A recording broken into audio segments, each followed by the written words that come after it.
Belbari RD ব্লকের অন্তর্গত বড়মুড়া চাম্পাগাঁও সভা এলাকায় দীর্ঘদিন ধরে পানীয় জলের তীব্র সংকট চলছে, যার ফলে চরম দুর্ভোগে পড়েছেন স্থানীয় বাসিন্দারা।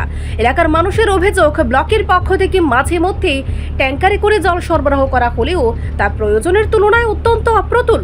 সপ্তাহে মাত্র একদিন জল দেওয়া হলে পরবর্তী 3 দিন আর কোনো জলের দেখা মেলে না।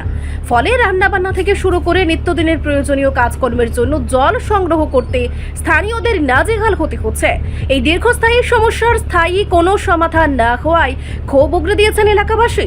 অবশেষে নিরুপায় হয়ে বড়মুড়া চাম্পা এলাকার জনগণ সংবাদ মাধ্যমের মুখোমুখি হন এবং নিজেদের কষ্টের কথা বিস্তারিত তুলে ধরেন। সংবাদ মাধ্যমের মাধ্যমে তারা রাজ্য সরকার তথা সংশ্লিষ্ট জলসম্পদ দপ্তরের কাছে অবিলম্বে এই এলাকায় নিয়মিত ও পর্যাপ্ত পানীয় জল সরবরাহের ব্যবস্থা করার জন্য জোরালো আবেদন জানিয়েছেন।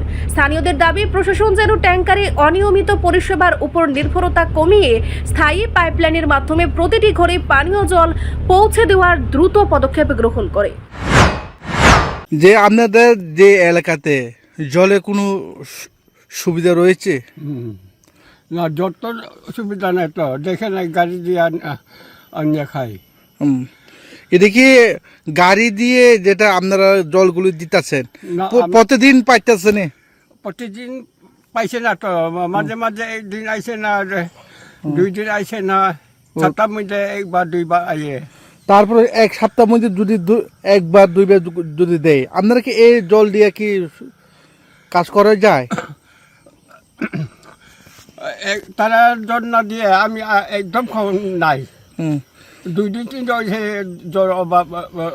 2-3 দিন হয়েছে এখন জলের অভাব রয়েছে। আর আপনারা হ্যাঁ ওখন তো আজকাল তো আইসে না, ওখন তো কম আপনারা একটু দেখেন না, আসেনি জল দেখে না।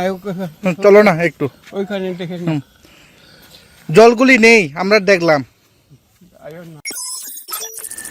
রিপোর্ট, সংবাদ প্রতীক্ষা।